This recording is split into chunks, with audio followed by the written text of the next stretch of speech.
and welcome to the On Post Commerce Mind the Gap series. I'm here today with Jane Swarbrigg from Inglot Cosmetics. Welcome, Jane. Thank you so much for having me. Tell us a little bit about how it all started. Myself and my mum opened up the first Inglot Ireland franchise in Liffey Valley 12 years ago. A big, beautiful store. It was actually the first of its kind. It was a standalone makeup store. So you would in the past have had a lot of cosmetic brands within department stores, but Ireland didn't have a standalone store at that time. And it was you and your mum? It was, yeah, certainly. So it's a family thing? Yes, retail is in my blood. And my brother and myself actually now run Inglot Cosmetics. He's my partner, so. Oh, wow. So you began with 2 stores in Liffey Valley? We had 1 store in Liffey Valley, right, and we very quickly evolved. We opened another one in Limerick, which was very successful down in the Crescent, and then we did Jervis, Dundrum and Blanche in quick succession. So before we knew it, we actually had 5 really thriving stores in Dublin and Limerick city centre. Okay. Inglot was always very well known for doing makeovers, so we had a huge business. But the last couple of years, as COVID came and hit, unfortunately, that all changed. But we just had to move with it. We had to change our business model. Over the last probably 6 years, we were slowly developing our online store. Yeah. And thankfully, we had a question. beautiful new site Right. that had just been revamped actually about like 3 years ago. So we were well timed with that, and we had also started moving into wholesale stockists before COVID. So we were quite lucky. With having the site fully set up, you know, you were kind of prepared for what happened about 18 months ago as well. Yeah. Did you see massive growth in that time? Yeah, or? we certainly did. So our online traffic increased threefold.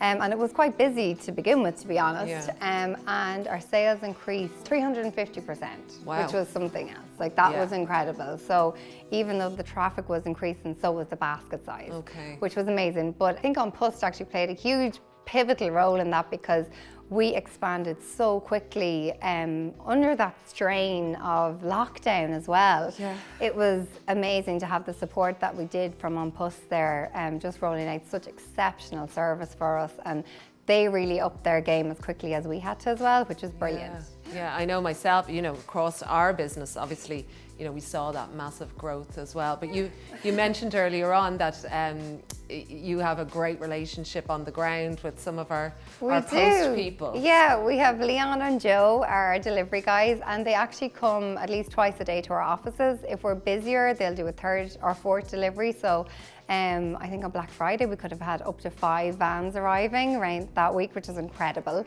And then we have Sean, who is account manager. We know him very well as well, always on the phone and always in contact. We actually now own the UK and Irish franchise. So oh, wow. Our UK deliveries go from our Irish depot.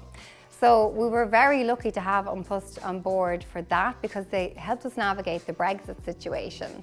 So we kind of went, you know, from one challenge to another, but we've been with On Post for a number of years now, and have just found them to be like incredible to work with. And that we knew the team actually personally at that stage. So it was literally just pick up a phone and yeah. Irish and UK markets are very different, and the age group that you're speaking to as well. Could you give us a bit of insight into how you speak to them and what the strategy is there? Essentially, you know, it was virtually unknown. So we were starting a fresh business. The one thing that we had to our advantages was we had history in Ireland. We knew the products people loved. We knew the approach that we'd taken over in Ireland was probably going to replicate itself quite well over there. But we definitely needed a different strategy, because you're dealing with such a huge marketplace. And a lot of what translated in Ireland didn't translate in the UK.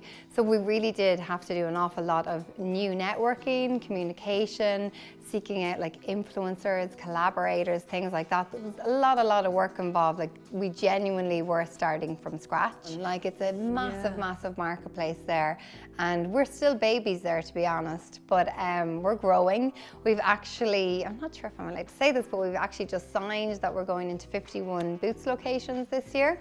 Wow. So yeah, we finally cracked the Boots UK, which was a massive ambition of ours, to be on the UK High Street in a stockist. So yeah. Sounds really exciting.